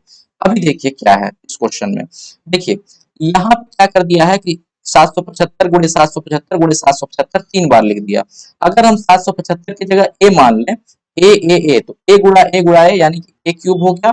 इसी प्रकार से 225 को अगर हम बी मान लेते हैं, तो ये बी क्यूब है, तो ए क्यूब प्लस बी क्यूब, यानी कि ये वाली वैल्यू जो हमने लिखी हुई है, ये क्या यहाँ पे दे रखा है, बिल्कुल दे रखा है ऊपर के साइड।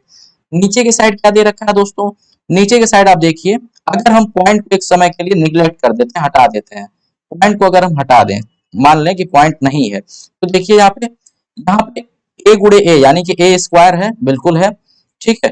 ये देखिए बी स्क्वायर है, प्लस का बी स्क्वायर बिल्कुल है, और माइनस का ए बी है, माइनस का ए बी है। यानी कि ये क्या किया है कि इस पूरे वैल्यू को उठा करके, इस पूरे वैल्यू को उठा करके क्या किया है इसने कि नीचे लेते आया है, ठीक है। यहाँ पे देखिए, यहाँ पे गुणा में था तो भाग में कर दिया, यहाँ पे इस वैल्यू को लेते आया है, A square minus A B plus B square को क्या कर दिया है, नीचे लेते आया है यहाँ से। तो इसका सिंपल सा जो आंसर होगा वो क्या होगा, जरा सोचिए। एक आंसर होगा ए प्लस बी यानी कि 775 प्लस 225, ठीक। लेकिन थोड़ा सा आपको ध्यान देना है, ठीक है, थोड़ा सा आपको इस सोल्यूशन करने में ध्यान देना है। क्या, यहाँ पे आप देखिए, जो जहां पे आपका क्या किया हुआ था, हर एक जगह क्या किया हुआ था कि पॉइंट लगा दिया था। तो इसको हम बटा 10 लिख सकते हैं ना, ऐसे हम लिख सकते हैं कि देखिए 77.5 को हम लिख सकते हैं 775/10 लिख सकते हैं, इसी प्रकार से ये भी 700 मतलब 775/10 हो जाएगा। यानी कि कुल मिलाकर के यहाँ पे गुणा 10 मतलब 2 बार अगर हो गया, तो हम इसको ऐसे कुछ लिख सकते थे। देखिए अगर आपको कोई भी डाउट हो तो बताइएगा, 775 गुणे 775 बटा में 10 गुणे 10 को हम 100 लिख सकते थे नीचे, ठीक है। इसी प्रकार से ये नीचे वाला ये जो वैल्यू है, इसको हम ऊपर लिख रहे हैं भाई, इस चीज को हम ऊपर लिख रहे हैं, ठीक है। थोड़ा सा आपको समझाना है, इस कारण से हम ऐसा कर रहे हैं, नहीं तो आंसर तो दिख ही जाता है आपको, कई सारे लोगों को आंसर दिख गया होगा, ठीक है। ये 225 गुणे 225 था, बटा में 100 हो जाएगा, और माइनस में यहाँ पे देखिए 775 गुणे 225, इस यहाँ पे बटा में 100 ही होगा, क्योंकि यहाँ पे भी दो ही डेट के पॉइंट है। तो हम क्या करते हैं, 1/100 को अगर हम कॉमन ले लें तीनों में से, ठीक है, तो तीनों जगह से कॉमन ले लेंगे, तो हर तीनों जगह से क्या हो जाएगा, कैंसिल हो जाएगा, ऐसा कुछ वैल्यू हो जाएगा, ठीक। 1/100 को हमने कॉमन ले लिया, ठीक है। अब जरा ध्यान दीजिए, इस पूरे को क्या था, ये पूरा जो है डिवाइड में था, और ऊपर कोई वैल्यू लिखी हुई थी, ठीक। तो क्या होगा, ये जो 1/100 है, ये क्या होगा, ऊपर के साइड उठ जाएगा, मतलब ऊपर चला जाएगा, ठीक। तो सबसे पहले जो इसका आंसर होगा, आंसर तो हमने बता दिया कि 775 प्लस 225, यानी कि दोनों को जोड़ा जाए तो 800, और ये 1000 हो जाएगा। आंसर तो 1000 आना चाहिए था, लेकिन 1000 तब होता जब यहाँ पे कुछ ये 100 नहीं होता, ठीक है। लेकिन यहाँ पे ये जो 100 था, ये जब ऊपर जाएगा तो गुणा में 100 हो जाएगा, क्योंकि यहाँ पे देखिए 1/100 है, 1/100 का मतलब डिवाइड में 100 था, ठीक है। और जब ये ऊपर जाएगा तो गुणा में 100 हो जाएगा, यानी कि 1000 गुणा में 100 इसका जो राइट आंसर होगा, ठीक है। ये बात आप सभी को समझ में आनी चाहिए थी, ठीक है। यहाँ पे 1/100 था, 1/100 का मतलब आप जरा इसको ऐसे देखिए, इस पूरे का सोल्यूशन तो अगर आपने इस पूरे का सोल्यूशन अगर जान लिया कि अगर यहाँ से पॉइंट को हम हटा दें, अगर पॉइंट को हटा दें, तो इस पूरे का जो सोल्यूशन होगा वो सिंपल सा हो जाएगा, क्या, ए प्लस बी यानी कि 775 और प्लस में 225, ठीक है, ये हो जाएगा। ये तो आप जानते हैं कि इस पूरे का सोल्यूशन 1000 हो जाएगा, ठीक है, 775 प्लस 225। लेकिन नीचे वाले में क्या था कि 1/100 हमने अभी कॉमन लिया हुआ है, तो यहाँ पे नीचे 1/100 कॉमन लिया हुआ था, तो ये जो 100 है ये ऊपर क्या नहीं जाएगा, बिल्कुल जाएगा। तो क्या हो जाएगा, 1000 गुणा में 100 हो जाएगा, तो 1000 गुणा में 100 क्या हो जाएगा, 1000 के आगे 2 जीरो बढ़ जाएगा। यानी कि ऑप्शन नंबर बी अगर किसी ने इसका राइट आंसर किया है तो इसका right answer option number B होगा दोस्तों, ना कि ऑप्शन नंबर ए, ना ही ऑप्शन नंबर सी, ना ही ऑप्शन नंबर डी। ठीक है, तो option number A option number B इसका राइट आंसर होगा, रुचि जायसवाल कह रही है। ठीक है, ठीक है, ऑप्शन नंबर बी इस क्वेश्चन का 31वें नंबर क्वेश्चन का ऑप्शन नंबर बी जो होगा वो राइट आंसर होगा। थोड़ा थोड़ा चीजों को आपको ध्यान देना होगा और कॉन्सेप्चुअली आपको थोड़ा सा स्ट्रांग होना होगा। क्लियर, चलें चलते हैं नेक्स्ट क्वेश्चन की ओर। ठीक है, नेक्स्ट क्वेश्चन भी थोड़ा सा मैथ का क्वेश्चन है। आज दोस्तों आज के सेशन में 35 क्वेश्चन तक हम करने का प्रयास करेंगे। ठीक है, उसके बाद हम इसको 36वें नंबर क्वेश्चन से फिर कंटिन्यू करते हैं। ठीक, चलिए ऑप्शन नंबर बी इसका राइट आंसर होगा। हाँ, अब 32वां नंबर क्वेश्चन, ये भी बड़ा ही, देखिए देखने में बड़ा ही विकट प्रश्न लग रहा है। ठीक है, पढ़िए जरा इसको। लिखा हुआ है यदि किसी संख्या के पहले, ठीक है, किसी संख्या में पहले 15% की वृद्धि होती है, फिर 15% की कमी होती है। ठीक है, तो इसका परिणामी जो है इतना होगा 200 700 782 दे रखा है। ठीक है, यदि उस संख्या को पहले 25% क्या किया जाए, 25% की कमी हो, फिर 25% की वृद्धि हो, से 20% कमी हो, तो परिणामी संख्या क्या होगी। ये थोड़ा सा जटिल अजीब टाइप का लिखा हुआ है, बट इसको सॉल्व करने का हम प्रयास करेंगे कि क्या इसको कैसे हमको करना है। जल्दी से आप सभी भी इसका आंसर पहले करने का प्रयास कीजिएगा। अभी आपको मैं टाइम दिया हुआ हूँ, मैं कुछ बोल नहीं रहा हूँ, तब तक आप इसका भी आंसर करने का प्रयास कीजिएगा।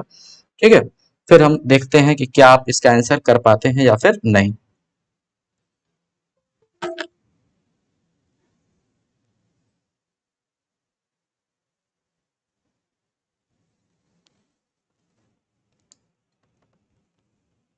चलिए जल्दी से आप लोग भी इसका आंसर करने का प्रयास कीजिएगा। अगर आंसर आप आ जाए किसी का तो आप में से कोई भी कमेंट करके बता सकता है, जल्दी से कमेंट करिएगा।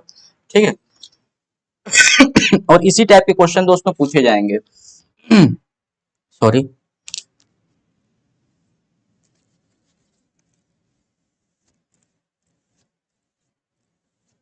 चलिए देखने में बड़ा ही जटिल सा लग रहा है, बट उतना जटिल ये प्रश्न वास्तव में क्या है या फिर नहीं है, इसको अभी हम जानेंगे, जानने का प्रयास करेंगे। चलिए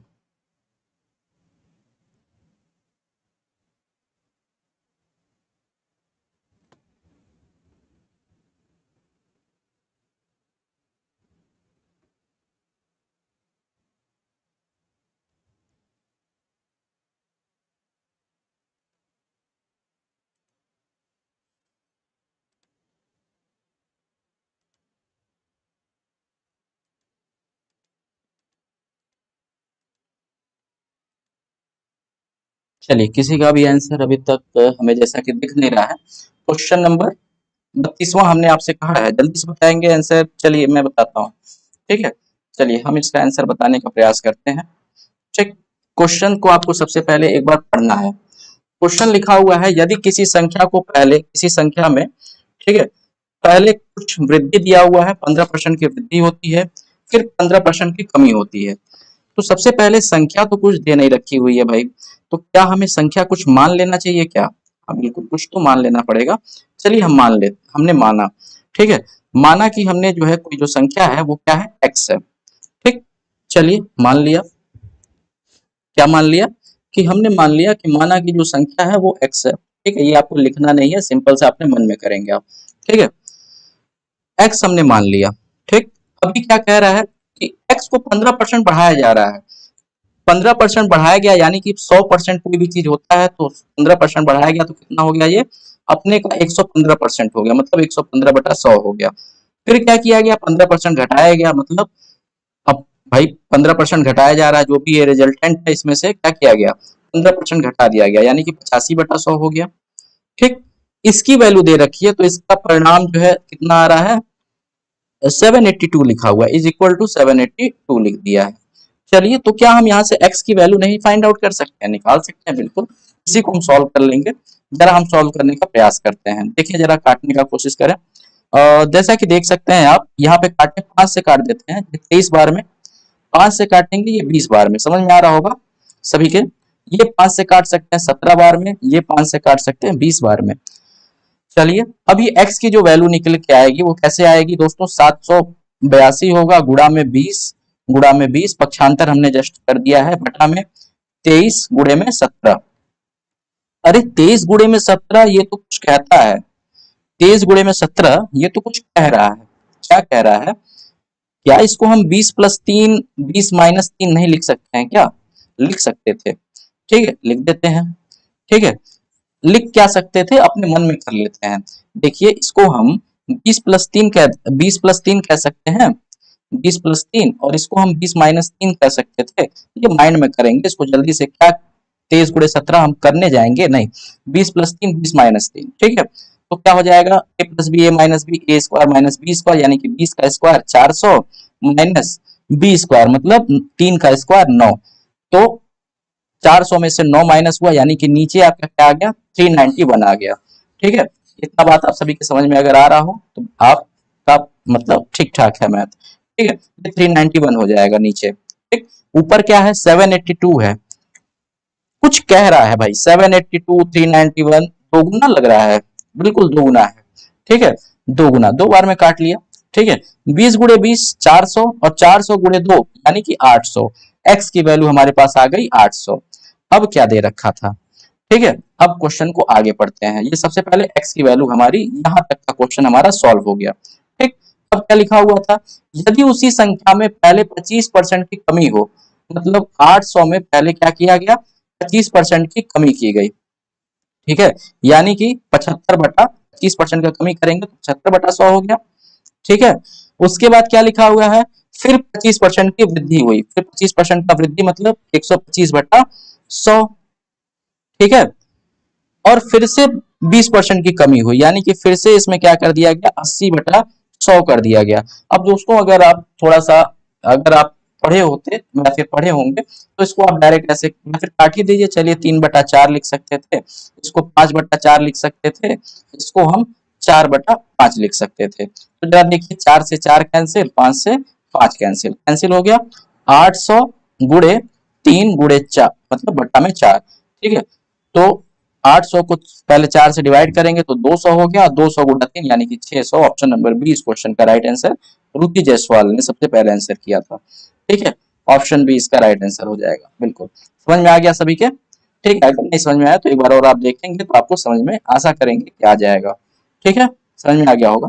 चलिए चलिए चलिए चलिए चलिए, ठीक है, नेक्स्ट क्वेश्चन। ये देखिए, ये क्वेश्चन तो सॉल्व करने का नहीं है यार, इस क्वेश्चन तो डायरेक्ट आंसर बताने का है। ठीक है, इस क्वेश्चन का तो डायरेक्ट आंसर आप करेंगे, ऑप्शन नंबर डी इसका राइट आंसर होगा।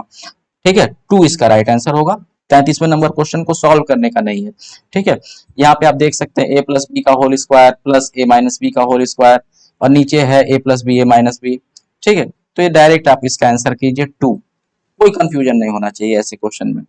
ठीक, चलिए, ठीक है, चलते हैं नेक्स्ट क्वेश्चन की ओर चलें। नेक्स्ट क्वेश्चन की ओर चलते हैं, जल्दी जल्दी सॉल्व करके आपको ज्यादातर क्वेश्चन हम बता देते हैं। ये लिखा हुआ है 37 सही 1/2 को प्रतिशत में बदलिए। तो आप जानते हैं दोस्तों 12 सही 1/2 को क्या कहते हैं, नहीं जानते हैं कोई बात नहीं, 25% को तो जानते हैं ना, 25% को क्या कहते हैं, 25% को 1/4 कहते हैं। तो 12.5 25 का आधा है, तो 1/4 का आधा हो जाएगा, मतलब 1/4 का आधा कितना हो जाएगा, 1/8 हो जाएगा। अब 1/4 का आधा कोई 2/4 मत लिख दीजिएगा। ठीक है, 1/4 का आधा 1/8 होगा।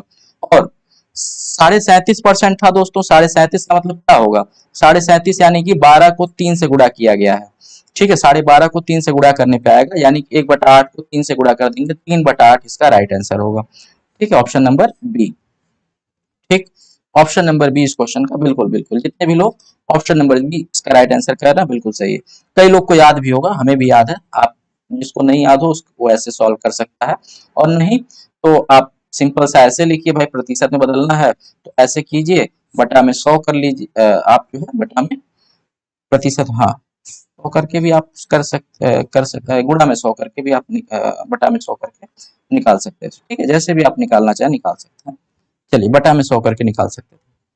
नेक्स्ट क्वेश्चन, 35वां नंबर क्वेश्चन है। ठीक है, 35वां नंबर क्वेश्चन आप सभी के लिए फिलहाल में होमवर्क करके देते हैं। आप सभी को इसका कमेंट बॉक्स में कमेंट करके बताना है आंसर क्या होगा। लिखा हुआ है 8 वर्ष पहले ए और बी के आयु का अनुपात 9:10 था। ठीक है, 8 वर्ष पहले की बात दे रखी है। ठीक है, चलिए लिखते चलते हैं। 8 वर्ष पहले की बात दे रखी है 9:10। अब से 4 वर्ष बाद, मतलब 4 वर्ष बाद का जो उनका दे रखा है वो 12:13 दे रखा है। इसका किसका? ठीक है, अब लिखा हुआ है सी का वर्तमान उम्र वर्षों में क्या है यदि उसकी आयु ए से 6 वर्ष अधिक है। ए से 6 वर्ष अधिक है। ठीक है, ए से 6 वर्ष अधिक। ठीक है, चलिए निकाल लीजिए भाई। ठीक है, निकाल लेंगे। वर्तमान में लिखा हुआ है इसमें। ठीक है, चलिए इसको निकाल करके आप सभी आंसर बताइएगा। नहीं आएगा तो आप बताइए, इसका मैं आपको समझा दूंगा। ठीक है, 35वां नंबर क्वेश्चन का आंसर आप सभी करने का कोशिश कीजिएगा। इसको मैं मिटा देता हूं, एक बार आप चाहिए तो इसका स्क्रीनशॉट ले लीजिए। थोड़ा सा मैं इसको बड़ा कर देता हूं। ठीक है, चाहेंगे आप इसका स्क्रीनशॉट आप ले लेंगे, जिससे कि एक सेकेंड,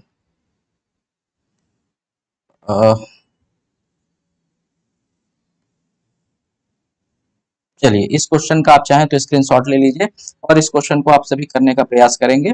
ठीक है, तो हम देखेंगे कि इसका आंसर क्या होगा। ठीक है, नेक्स्ट सेशन में इसका आंसर हम आपको बता देंगे। ठीक है, अगर नहीं आएगा तो बता देंगे। चलिए 35वां नंबर क्वेश्चन। ठीक है, तो दोस्तों आज के इस सेशन को यहाँ पे विराम देते हैं और आशा करते हैं कि आपको ये सेशन पसंद आया होगा। ऐसे ऐसे सेशंस जो है हम लाते रहेंगे और डेली आप जो है इसमें जुड़ने का प्रयास कीजिए। ऑलरेडी थोड़ा सा लेट हो रखा है। आज के सेशन से आप ये मत देखिए कि केवल हमने 35 क्वेश्चन किया। 35 क्वेश्चन तो हमने किया, बट उससे हमने जो जीके में जो सेशन है उसमें कई सारे क्वेश्चंस को और भी हमने जो है सीखने का प्रयास किया है। ठीक है, और कुछ कॉन्सेप्ट को भी हमने सीखा है। ठीक है, जो कि मैथमेटिक्स के थे। तो आप इसको क्वेश्चन मान करके मत चलिए, ये आपके कई सारे कॉन्सेप्ट्स हैं जिसको आप जो है सीख रहे हैं। आशा करते हैं आपको ये वीडियो पसंद आया होगा। लाइक कीजिएगा दोस्तों, लाइक आप लोग के कम है। साथ ही साथ चैनल को अगर आपने पहली बार अगर आप विजिट कर रहे हैं तो इसको सब्सक्राइब कर लीजिएगा। धन्यवाद।